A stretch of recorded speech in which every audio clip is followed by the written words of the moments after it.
thinking I ought to write down stuff occasionally for the grandchildren and the great-grandchildren. I don't know if I'll live long enough to have great-greats or not. Hey, I've got a grandson here, 13 years old. They're the old I was when I first started working here and there and riding freights. Anyway, kept writing a little now and then, and I tried recording some on a tape once, and I was still teaching adult Sunday school class then, and I thought I'll record on tape, and it sounded so terrible to me. I thought, that can't be me talking on there.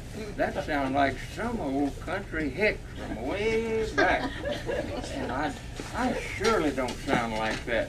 And it was so disgusting that I never tried any more tape recording. So you have to listen to it. It don't sound the same to me.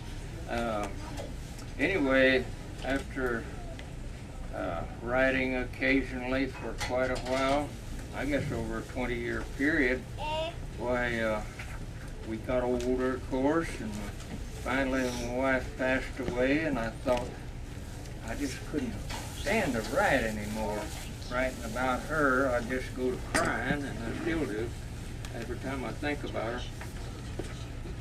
But I've got to do something about it for the grandchildren and great-grandchildren.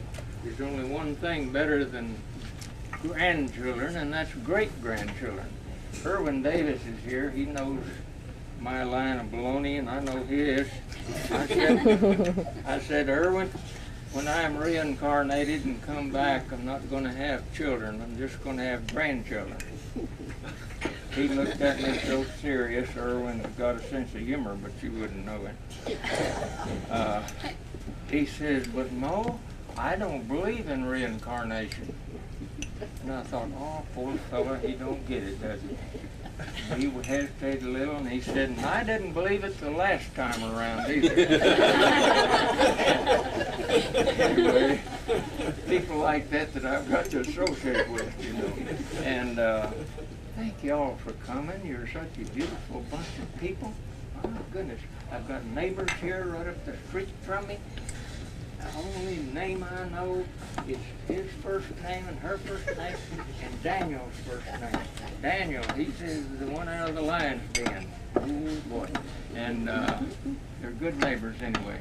And I've got people here from church, and the rest of them mostly kinfolk. 3 children, 8 grandchildren, all married, happily married, 9 great-grandchildren.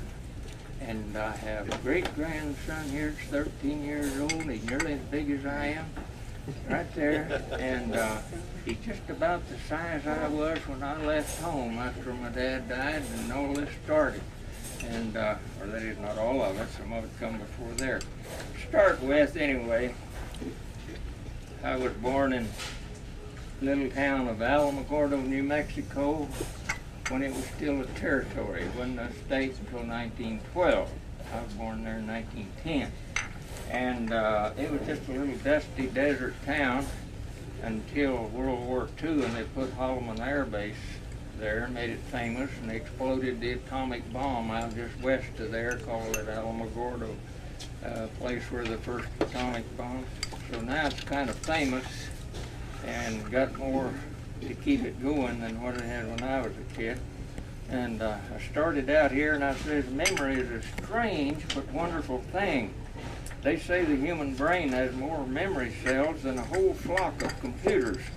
So why can I remember so many things that happened 60 or 70 years ago, but forgot what I just came into the kitchen for? So most of you are familiar with that. In my early years, we didn't have bought toys, you know. We just made our own toys. For instance, I had a bunch of stick horses. You know what a stick horse is, anybody?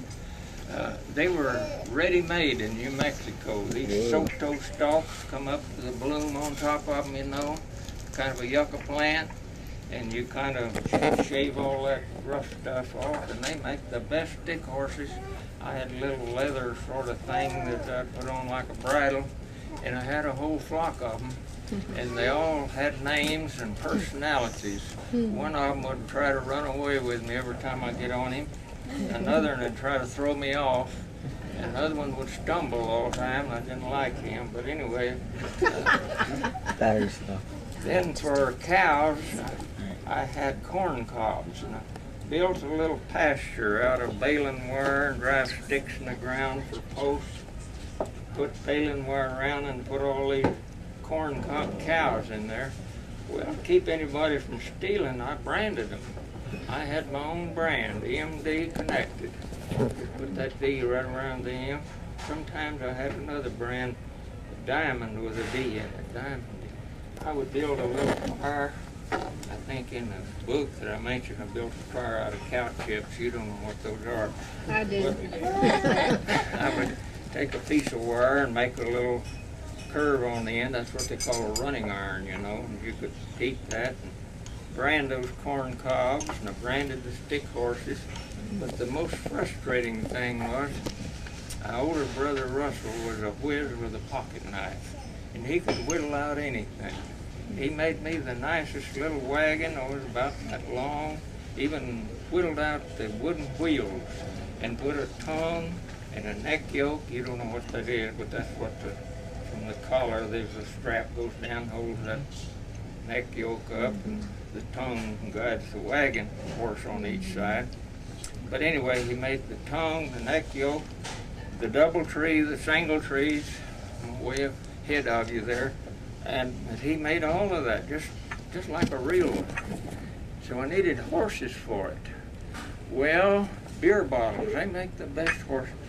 Put beer bottles, hook them up to that little wagon, put little leather thong collars around them, and hook traces to the single trees, and then I'd hook cords on them and drag those beer bottles around to that little wagon behind them. Frustrating thing, I couldn't brand them. We brand those glass bottles. Anyway, remember to get on ahead a little. 1917, I believe. I was nearly 7 years old. See, my birthday is November 9th, so 1917 I wasn't 7 years old until November. But mother took my little sister and I to El Paso to see an older sister that worked during the war for the War Department or a government office or branch of Fort Bliss or something. And so we went to visit Effie, and while we were there, Pancho Villa, the famous rebel over in Mexico, had taken the little town of Juarez right across the border, and he conquered that town, and we could hear the shooting. When the shooting would really start, stray bullets coming over in El Paso, and the wounded people